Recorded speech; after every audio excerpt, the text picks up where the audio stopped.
नमस्कार मित्रांनो, श्री काळ भैरवनाथ इव्हेंट्स शिरवळमध्ये आपलं सहर्ष स्वागत आहे. आपले इव्हेंट्स आहेत, आपलं लोकेशन आहे शिरवळ, सातारा जिल्हा, तालुका खंडाळा, महाराष्ट्र. तर मित्रांनो, तुम्हाला अशाच प्रकारचे सेल्फी बूथ बनवून हवे असतील तर सेल्फी बूथ बनवून मिळतील.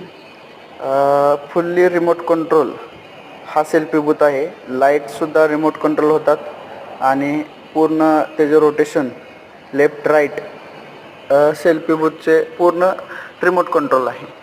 तर मित्रांनो, ह्याला बॅटरी बॅकअपसुद्धा देता येतो आणि दुसरी गोष्ट म्हणजे ह्याला डायरेक्ट लाईनवरसुद्धा चालवता येते. कंट्रोलर आपण त्यासाठी देत आहोत आणि वर आपली ॲक्रेलिक काच नसून पॉलिकार्बोनेटची काच असते, ती सगळ्यात मजबूत काच येते. तर मित्रांनो, अशाच प्रकारे सेल्फी बूथ जर हवे असतील तर श्री काळ भैरवनाथ इव्हेंटशी कॉन्टॅक्ट करून तुम्ही सेल्फी बूथ मिळवू शकताय.